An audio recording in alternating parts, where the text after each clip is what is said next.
ایک خاتون ڈاکٹر کے پاس گئی اور بولی، ڈاکٹر صاحب کوئی ایسی دوا دے دیں کہ اس مرتبہ میری بہو کا بیٹا ہی ہو، اس سے پہلے 2 بیٹیاں ہیں، سوچتی ہوں اس بار بیٹا ہی ہونا چاہیے۔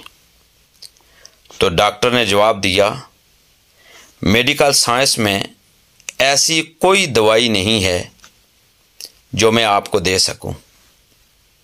خاتون نے کہا، آپ کسی اور ڈاکٹر کا پتہ بتا دیں جو ایسا علاج کرتا ہو۔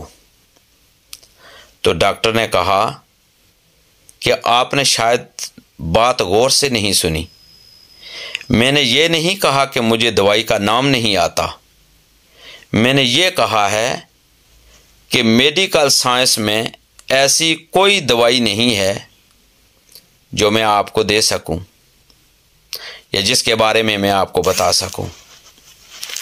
تو اس موقع پر خاتون کے ساتھ آیا شخص بولا کہ ڈاکٹر صاحب وہ فلاں لیڈی ڈاکٹر ہیں جو بتاتی ہیں۔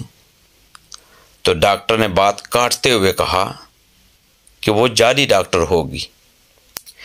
یاد رکھیں یہ سب فراڈ ہے۔ اب اس مرد نے کہا کہ اس کا مطلب ہے کہ پھر ہماری نسل آگے نہیں چلے گی۔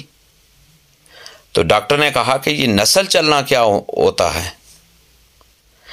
آپ کے جینز کا اگلی نسل میں ٹرانسفر ہونا ہی نسل چلنا ہے نا، تو یہ کام تو آپ کی بیٹیاں بھی کر دیں گی، بیٹا کیوں ضروری ہے؟ یہ بات کہتے ہوئے ڈاکٹر نے کہا کہ ویسے آپ بھی عام انسان ہیں، آپ کی نسل میں ایسی کیا بات ہے جو بیٹے کے ذریعے ہی لازمی چلنی چاہیے؟ تو مرد نے کہا کہ میں سمجھا نہیں۔ ڈاکٹر نے کہا کہ ساہیوال کی گائیوں کی ایک مخصوص نسل ہے جو دودھ زیادہ دیتی ہے۔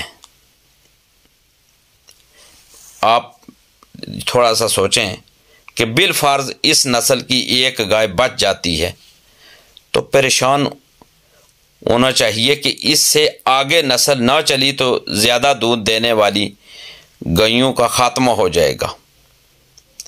اب اسی طرح طوطوں کی ایک مخصوص قسم بھی ہوتی ہے جو باتیں کرتی ہے، تو بالفرض اس نسل کی ایک طوطی بچ جاتی ہے تو فکر ہونی چاہیے کہ اگر یہ بھی مر گئی تو اس نسل کا خاتمہ ہو جائے گا۔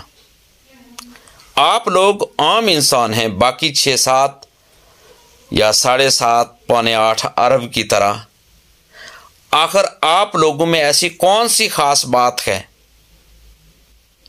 یہ بات سن کر مرد نے کہا کہ ڈاکٹر صاحب کوئی نام لینے والا بھی تو ہونا چاہیے۔ جب ڈاکٹر نے یہ کہا تو ڈاکٹر نے ان سے سوال کیا کہ آپ کے پردادا کا کیا نام ہے؟ تو اس موقع پر وہ شخص بس اتنا کہہ سکا کہ وہ میں نہیں جانتا۔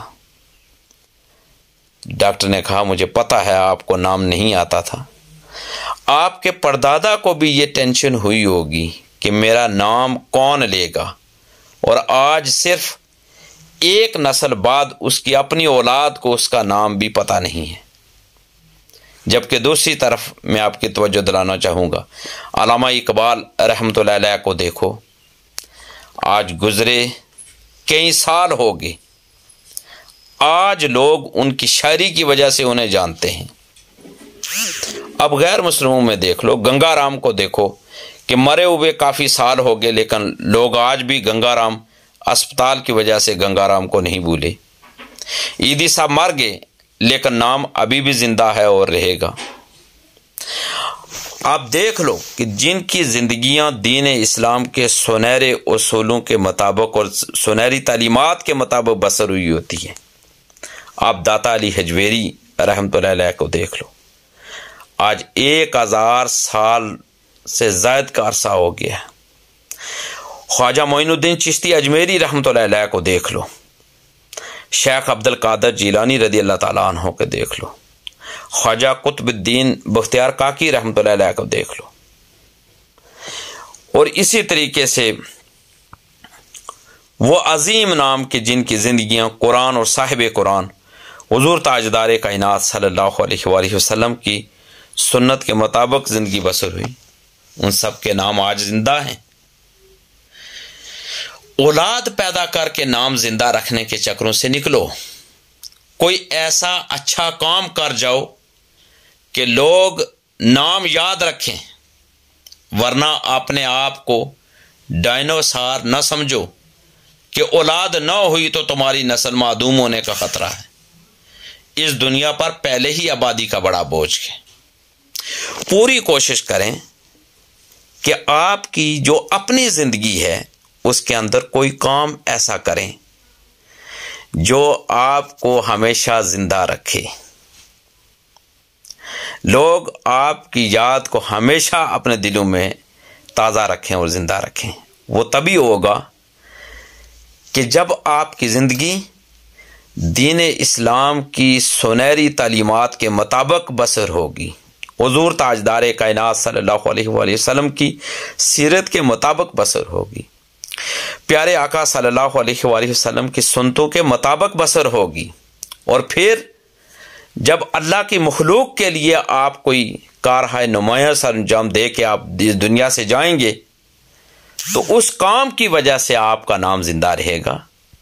اولاد کی وجہ سے نام کتنی دیر زندہ رہ سکتا ہے؟ اس لیے اولاد پیدا کر کے نام زندہ رکھنے کے چکروں سے نکلو۔ اللہ تبارک و تعالی ہمیں دین اسلام کی سنہری تعلیمات کے مطابق زندگی گزارنے اور اس پر عمل پیرا ہونے کی توفیق عطا فرمائے۔ دین کی بات پھیلانا صدقہ جاریہ ہے، ثواب کی نیت سے ویڈیو کو شیئر ضرور کیجیے۔ جزاک اللہ۔